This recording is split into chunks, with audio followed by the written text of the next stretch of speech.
কালকে রাত্রে এনেছে এগুলো লাল শাক, একদম কচি কচি লাল শাক, কত সুন্দর না দেখতে। শুধু এই পেছনটা ফেলে পুরোটাই খাওয়া যাবে। আর দেখো কত কত বাজার এনেছে, কোনদিকে বলে না আমি করতে পারি না। এই দেখো এটা হচ্ছে কচু, গলার মুখের কচু, কচুটা খুব সুন্দর দেখো। আর এই যে লঙ্কা, আর এই দেখো মূলো শাকগুলো এনেছে। মূলো শাকগুলো কালকে শেষে গরুকে দিয়ে দিয়েছি, কারণ শাকগুলো খাবো না তাই। তো মূলো কটা রেখেছি। আর এই যে এই মূলোটার কাঁচাটা আছে, এটা নেই কেন জানো? এটা কালকে কাঁচা মূলো ভাত দিয়ে খেয়েছিলাম।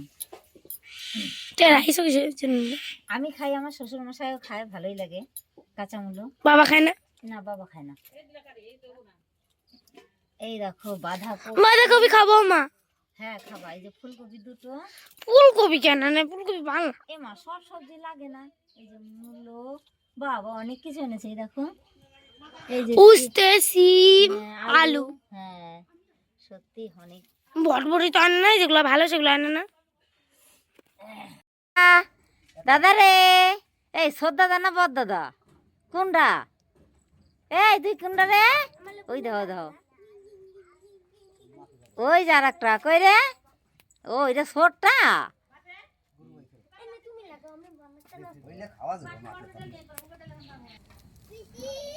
আয় পরে করবো মাম্মি, তোরে ডাক দিবানি, একটু পরে করবো। হ্যাঁ ওই দেখো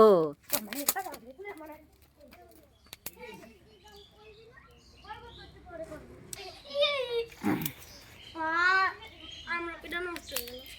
আসার সময় ভিজা ভিজা মাঠে নিয়ে আসবো আমার জন্য।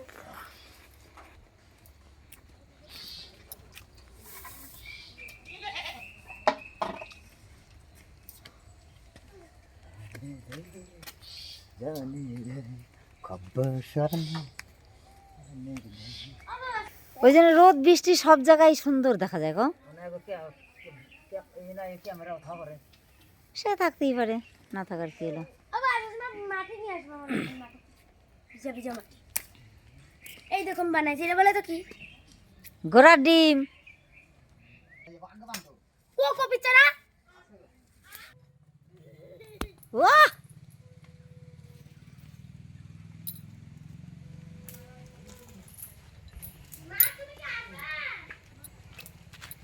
আইসি রে, আইসি আইসি।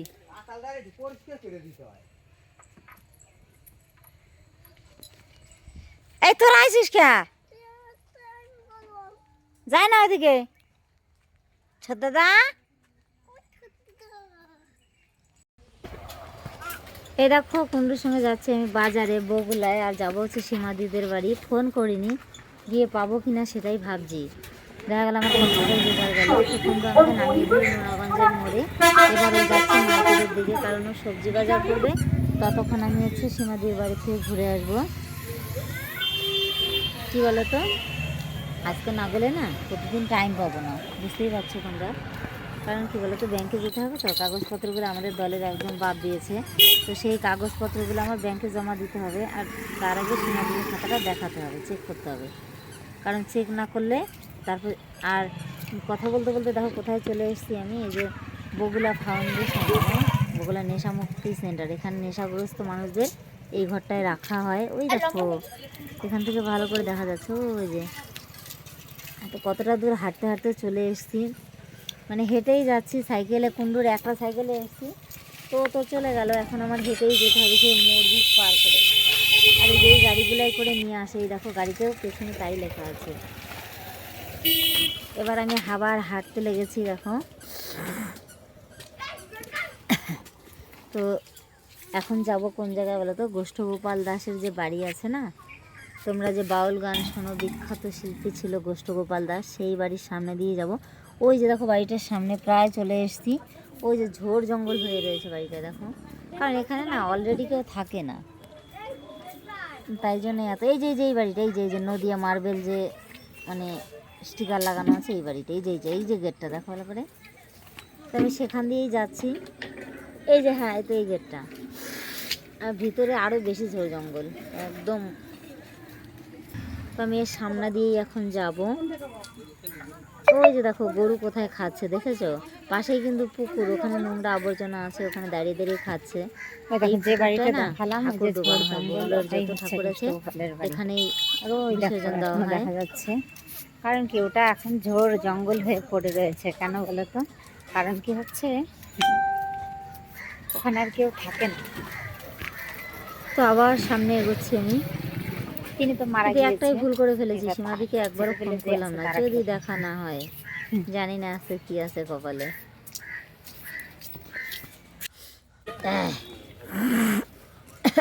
আস্তে আস্তে এই দেখো নেতা মন্ত্রীরা এই করে ভাই, দেখো মাল্য দান করছে মূর্তিতে আর নিজেরা হচ্ছে এই দেখো এই যে।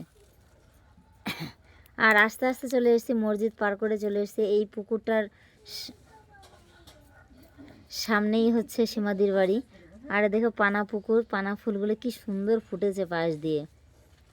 ওই দেখো পানা ফুলের না বড়া খাওয়া যায়, হেব্বি সুন্দর হয় চপ। তো বাড়ি তো আসলাম, আদৌ কি পাবো তাকে? ওই যে চলে যাচ্ছি সীমাদির, এটা ওই দেখো এই পাশে একটা গর্ত। তো এবার চলে যাবো, এই যে সীমাদির উঠোন দেখো, চারপাশ দিয়ে সব মানে কি সনবাতা হয়ে রয়েছে, মাঝখান দিয়ে চাটাই ফেলে রেখেছে একটা। ওই যে দেখো এটা ছেদের উঠোন। আর ওই পাশে দেখো লেবু গাছ আছে।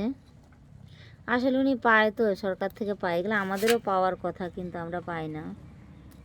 এই দেখো লেবু গাছ, এগুলো ফ্রি ফ্রি দিদি নিয়ে আসে। আমাদের একবার বলেছিল তো, সেই ভাড়া দিয়ে নিতে হয়েছে, ওই জন্য আমরা কেউ নিইনি।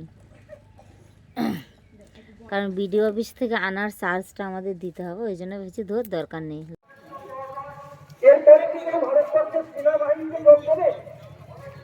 চলে আসলাম খাতাটা নিয়ে, মানে পেলাম না তো দিদিকে, তাই খাতাটা দিয়েছি।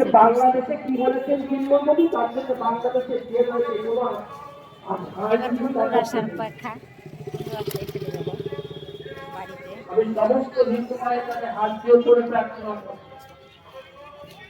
প্রতিবাদের ভাষা তৈরি করুন, আপনি বাঁচুন, দেশ বাঁচা। আগে কিন্তু এই ধর্ম ছিল না, এরকম ছিল না। হিন্দু সনাতন ধর্ম কাউকে বিচ্ছেদ করে না, হিন্দু সনাতন ধর্ম কাউকে মত পার্থক্য করতে শেখায় না, হিন্দু সনাতন ধর্ম কাউকে বলে না তোকে নিয়ে এসব বলি দেবো, কথা শেখায় না। আমি সেই ধর্মে জন্মগ্রহণ করে আমি গর্ববোধ করছি যে বাংলাদেশের মুসলমানরা, ইন্ডিয়ার মুসলমানরা এখন উন্নত হচ্ছে। যার থেকে আমি হিন্দু সমাজ থাকতে চাও, তুমি আমেরিকায় গিয়ে বলো তো, পারবে তুমি বলতে? পারবে না। কিন্তু ভারতবর্ষে দাঁড়িয়ে, ভারতবর্ষের খাওয়া খেয়ে, ভারতবর্ষের সব কিছু করে তুমি ভারত অবমাননা করবা, এটা হতে পারে না।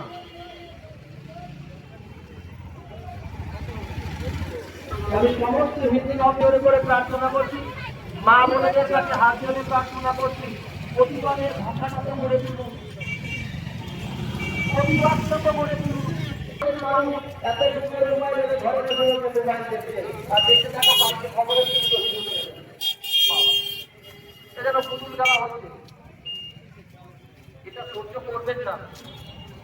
ওটা আপনার এই বংশভূত, আমার বংশভূত হিন্দু। কতবার ফোন করছি, ওরে বাবা রে। আমার কাকা শ্বশুর। ও হ্যাঁ কোথায়? বাপির বাবা আমার কাকা শ্বশুর। আমি আর ওরা করছি কি চলে গেছে মনে হয় আমার থেকে।